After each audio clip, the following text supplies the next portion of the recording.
Hello everyone, thank you for joining me back for another tutorial. Oh, I know I've taken some time off, but I'm here back for another tutorial. And if you're a fan of black and white photos like I am, I'm a huge fan of them. Hopefully this tutorial gives you some help in converting your photos to black and white. So starting off, I'm in Affinity Photo, one of my main programs. But there are 3 techniques that I have to show you how to convert your photos to black and white. The third one, so stay to the end, is by far the most powerful. It is the one that is the easiest to use, and I can't recommend it enough. If your program has it, please use it, because you will be amazed at what you can do with it and how easy it is. So to start off, I'm in Affinity Photo. Like I said, I'm going to go in here and I'm going to go to a black and white adjustment layer. This one's cool because you can actually adjust each individual color in the photo. It's really good for dropping down your black and whites, but it's not really great for contrast. You can't really get a super dramatic photo just using the black and white layer tool.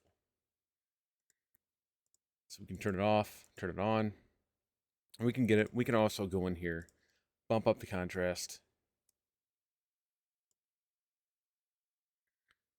bump up the brightness a little bit more, bump up the contrast even more, trying to get a dramatic photo of my daughter.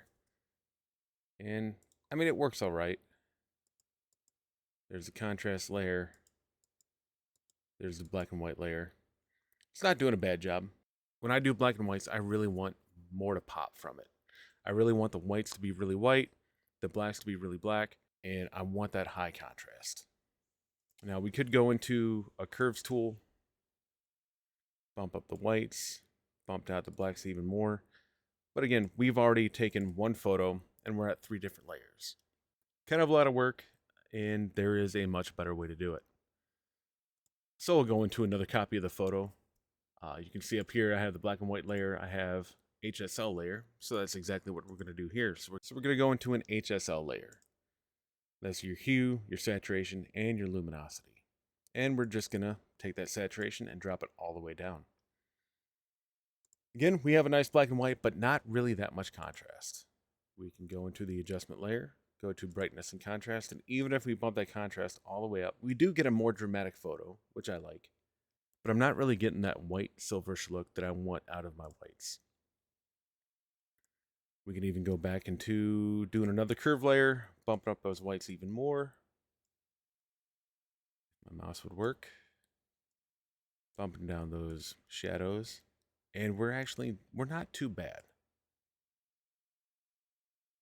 I mean, just bumping down the saturation to nothing. And then adding that contrast. And then adding a little curves to really fine tune it. Not bad. I recommend that over the black and white adjustment layer. Just because, again, you're dropping the saturation down, so everything's just getting black and white, and then you can really focus on the contrast.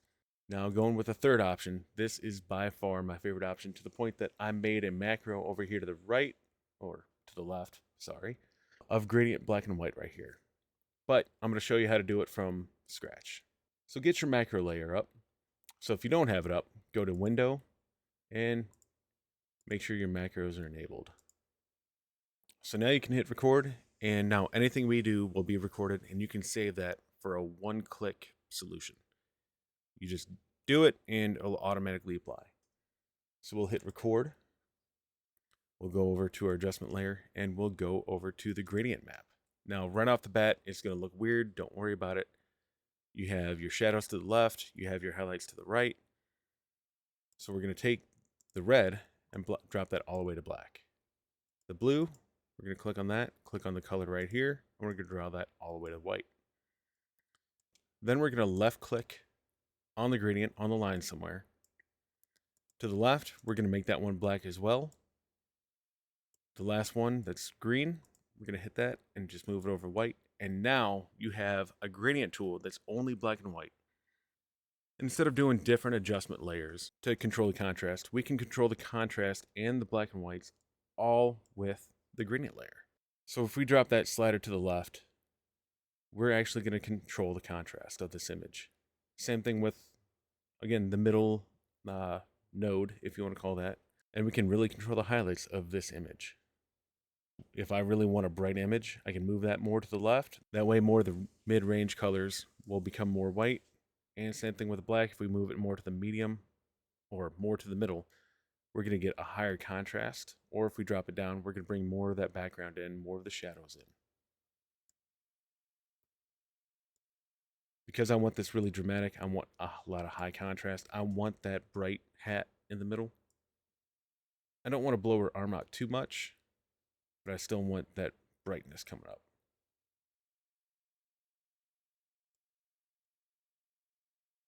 And now we have one tool that we can really fine tune the contrast, the highlights, the shadows of this image instead of adding additional layers for adjustment.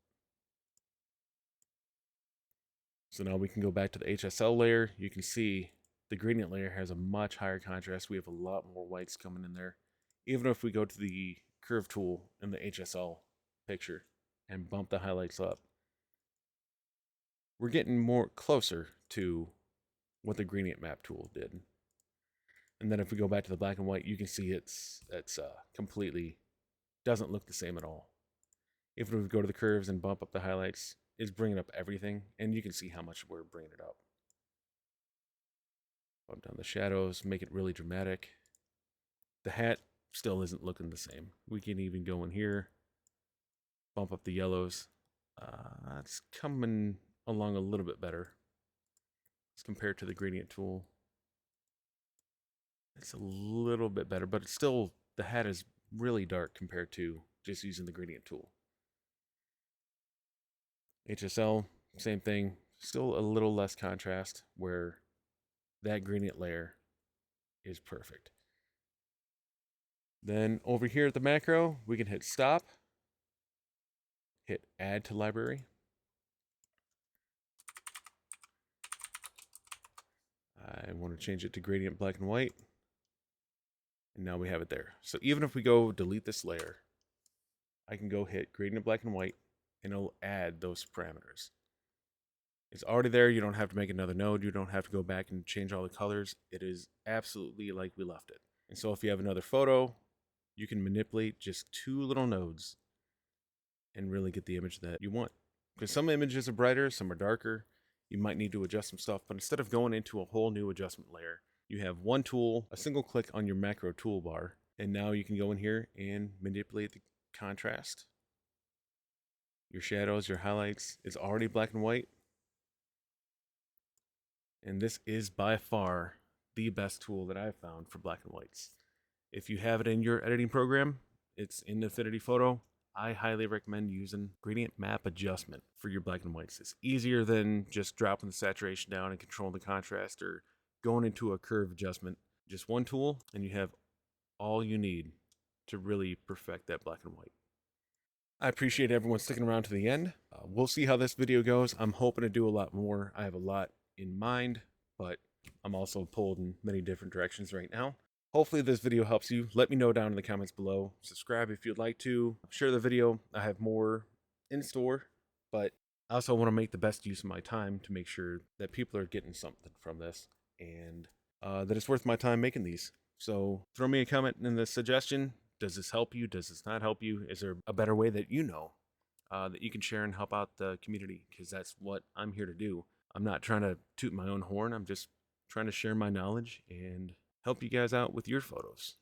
Yeah, I'm not trying to keep any secrets or anything like that. I just want to share what I know and help the rest of you out. So thank you for sticking around. Stay tuned, and I'll see you guys in the next video. Later.